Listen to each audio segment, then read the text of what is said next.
Hello दोस्तों, कैसे हो।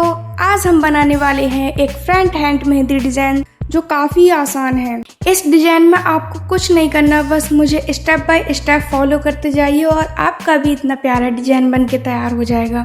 तो अगर वीडियो पसंद आए तो वीडियो को लाइक कर देना और ऐसे ही मेहंदी आइडियाज़ लेने के लिए चैनल को सब्सक्राइब करना बिल्कुल ना भूलना।